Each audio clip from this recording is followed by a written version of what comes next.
மகர ராசி அவிட்ட நட்சத்திரம். ஸோ திருமணம் பண்றதுக்கு முயற்சி பண்ணிக்கிட்டு இருக்கீங்க. அது 2வது திருமணத்துக்கு நீங்க முயற்சி பண்ணிட்டு இருக்கீங்க. அப்ப அது வந்து திருமணம் பண்ணலாமா? ஸோ இப்ப வந்து வாய்ப்புகள் இருக்கா? அப்படின்ற ஒரு கேள்வி உங்களுக்கு ஆட்டோமேட்டிக்கா வந்துருச்சு. இப்ப வந்து ராசிக்கு வந்து குரு வந்து அதிசார வக்ர பயிற்சி நடக்க போறார். அடுத்த மாசம் 9ஆம் தேதியிலிருந்து டிசம்பர் 22ஆம் தேதி வரைக்கும் இந்த ராசிக்கு 7ல உங்களோட கலசர ஸ்தானத்துல இருந்து குரு உச்சம் பெறதுனால, ஸோ வாய்ப்புகள் இருக்கு. திருமணம் பண்றதுக்குரிய வாய்ப்புகள் இருக்கு. பட் வந்து அவங்கள வந்து திருமணம் பண்றதுக்கு முன்னாடி வந்து உங்களுக்கு ஒரு குழப்பம் வருது.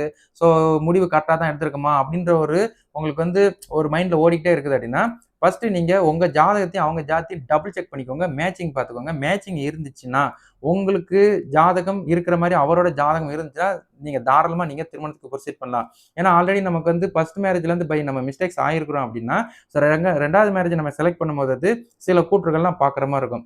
அத பார்த்து அதுக்கு தகுந்தார் போல நீங்க வந்து தொடர்றதுக்குரிய விஷயங்கள பாருங்க. ஒருவேள அவங்க வந்து உங்களுக்கு நல்ல நபராவே இருக்கிறாங்க.